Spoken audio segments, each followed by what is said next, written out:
Halo semua, kali ini kita akan menceritakan sebuah film isekai yang sangat menarik dengan judul Status Ninjaku Melampaui Status Seorang Pahlawan.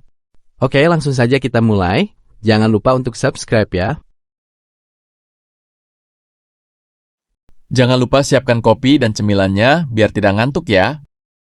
Cerita diawali ketika di sebuah kelas ada beberapa siswa yang sedang berbincang dengan santai. Ada juga yang sedang membuat rajutan dari benang rajut. Ada juga siswa yang lagi serius membahas pelajaran sekolahnya. Di satu sisi yang lain, kita juga diperlihatkan tokoh utama dari film ini, yaitu Oda Akira.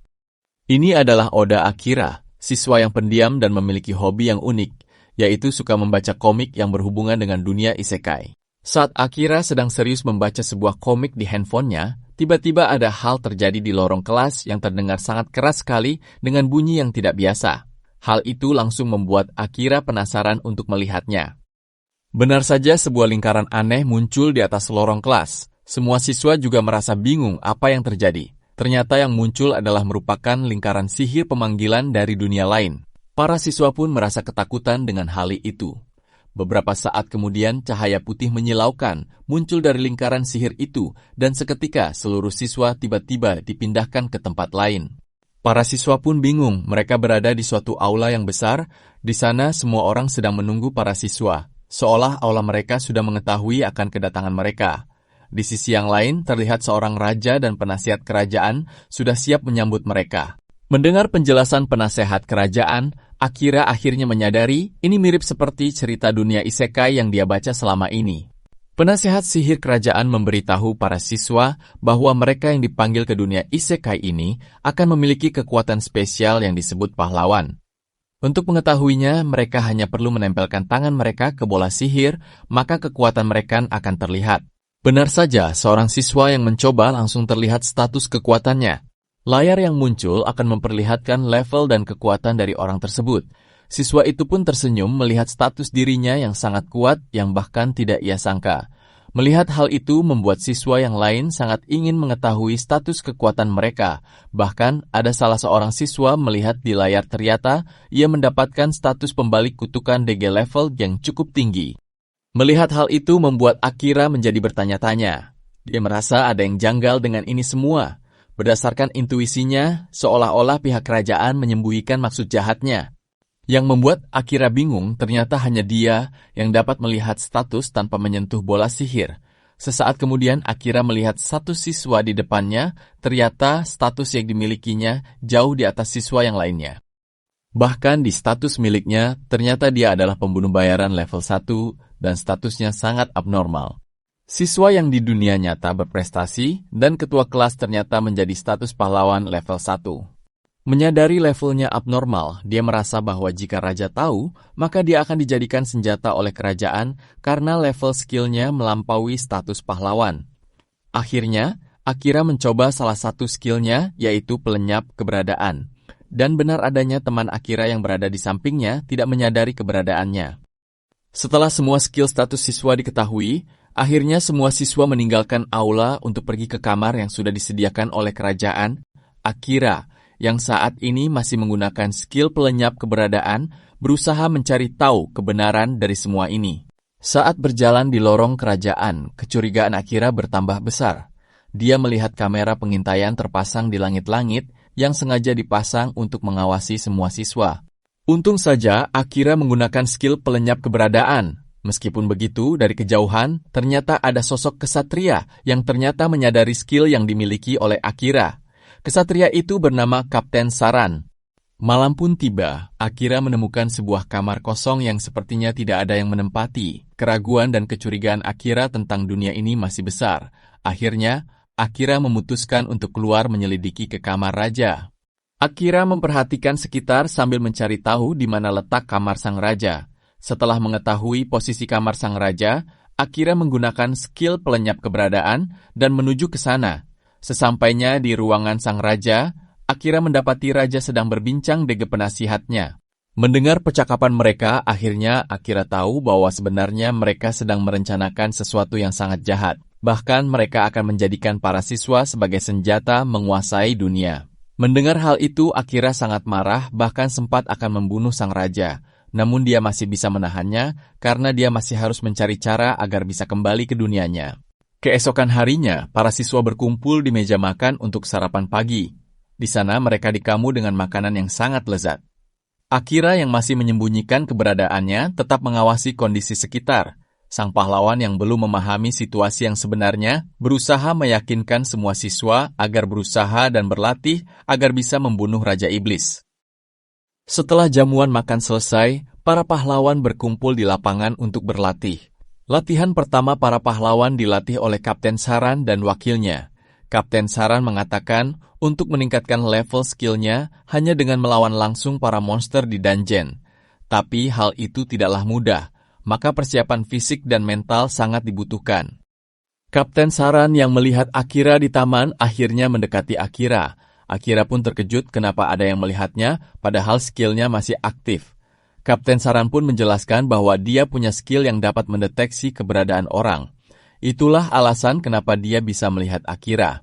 Akhirnya, mereka pun mulai berbicara secara langsung. Kapten Saran menanyakan ke Akira tentang skill pelenyap keberadaan yang dimiliki. Akira saat ini level berapa? Akira menjawab saat ini skill pelenyap keberadaannya level 1, tapi anehnya itu sudah maksimum. Kapten Saran pun bertanya, maukah kamu saya latih agar level skill pelenyap keberadaannya bisa naik? Akira pun senang mendengarnya. Tapi sebenarnya dia masih ingin mencari jalan untuk kembali ke dunianya. Setelah keduanya sepakat akan bekerja sama, Akira dan Saran pun saling berjabat tangan. Akira pun sudah tidak sabar untuk memulai latihan untuk menaikkan level bertarungnya. Dia berjanji akan serius menjalani latihan dan tidak akan mengecewakan Kapten Saran. Hari latihan pun dimulai.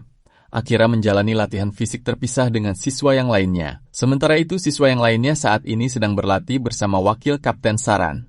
Latihan pun berjalan dari hari ke hari, para pahlawan pun menunjukkan kemajuan yang pesat, begitu pula dengan Akira. Tidak terasa sudah 10 hari berlalu sejak kedatangan para pahlawan ke dunia isekai ini. Saat para pahlawan diperkenalkan ke rakyat, tiba-tiba di sudut gang jalan Akira melihat ada seseorang yang sedang mengawasi dengan tatapan yang kesal. Dengan skill assassin yang dimilikinya, Akira mendekati gadis tersebut dan menanyakan kenapa tatapannya begitu kesal kepada para pahlawan.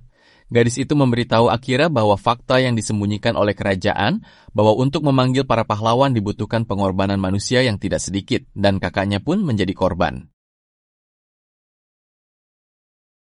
Hari berikutnya, Akira dan para pahlawan yang lainnya pergi ke dalam dungeon untuk meningkatkan skill bertarungnya. Di dalam, mereka mulai menaklukkan monster satu demi satu. Kejadian yang tak terduga saat mereka bertarung, salah satu pahlawan tidak sengaja menekan salah satu pintu rahasia.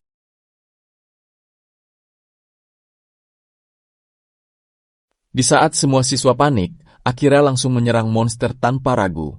Setelah berhasil membunuh beberapa monster, Akira menyuruh temannya untuk segera menjauh dan keluar dari dungeon. Di saat yang bersamaan, Kapten Saran menggunakan kemampuan khususnya untuk membunuh semua monster. Karena musuh terlalu banyak, akhirnya Kapten Saran menggunakan kemampuan khususnya untuk membunuh musuh sekaligus.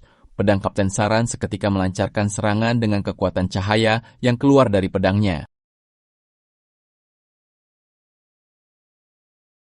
Dengan kekuatan pedangnya, semua monster terbunuh dalam sekejap. Setelah itu, wakil kapten segera menyuruh semua siswa untuk bergegas meninggalkan wilayah itu. Tetapi hal yang mengejutkan terjadi, ternyata di pintu keluar yang lain ternyata sudah menunggu 3 monster besar berwarna hijau. Melihat hal itu, sang pahlawan teringat akan bola hijau yang diberikan oleh penasihat kerajaan. Menurut sang penasehat, bola hijau ini dapat membunuh para monster. Tetapi yang terjadi malah sebaliknya. Monster yang terkena bola hijau tadi malah menjadi monster lain, bahkan jauh lebih berbahaya daripada sebelumnya. Melihat hal itu, sang pahlawan menjadi bersalah dan tubuhnya mendadak kaku. Melihat hal itu, Akira tanpa berpikir panjang langsung menyerang titik vital monster tersebut. Tetapi serangan Akira ternyata tidak berpengaruh, karena kulit monster ini sangat keras. Bahkan senjatanya patah. Melihat hal itu, semua siswa semakin panik. Tidak sampai di situ, Akira mengajak semua menyerang secara bersamaan agar serangannya makin kuat. Tetapi ternyata monster yang dihadapi kali ini sangatlah kuat. Serangan yang diberikan tidak ada efeknya sama sekali. Melihat hal ini, sang pahlawan menjadi makin depresi. Melihat hal itu, Akira menyuruh temannya yang memiliki skill pembalik kutukan agar mengembalikan kepercayaan sang pahlawan.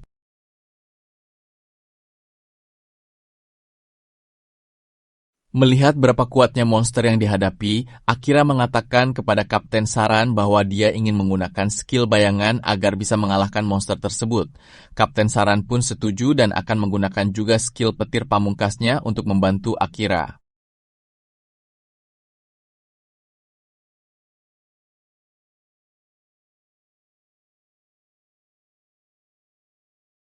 Melihat begitu dahsyatnya kekuatan Kapten Saran sampai membuat orang-orang di sekitarnya merasakan dampaknya.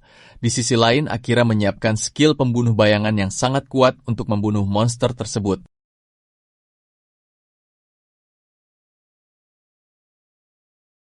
Benar saja, kekuatan bayangan yang dimiliki Akira bisa menembus tubuh monster yang sangat keras dan akhirnya membunuh monster tersebut. Dan akhirnya, monster tersebut dapat Akira kalahkan. Melihat bagaimana kekuatan Akira yang begitu kuat membuat semua orang terkejut. Semuanya tidak menyangka bahwa Akira memiliki kekuatan yang sangat besar dan mengerikan seperti itu. Bagaimana, tertarik dengan kelanjutan kisah Akira? Tunggu episode selanjutnya ya.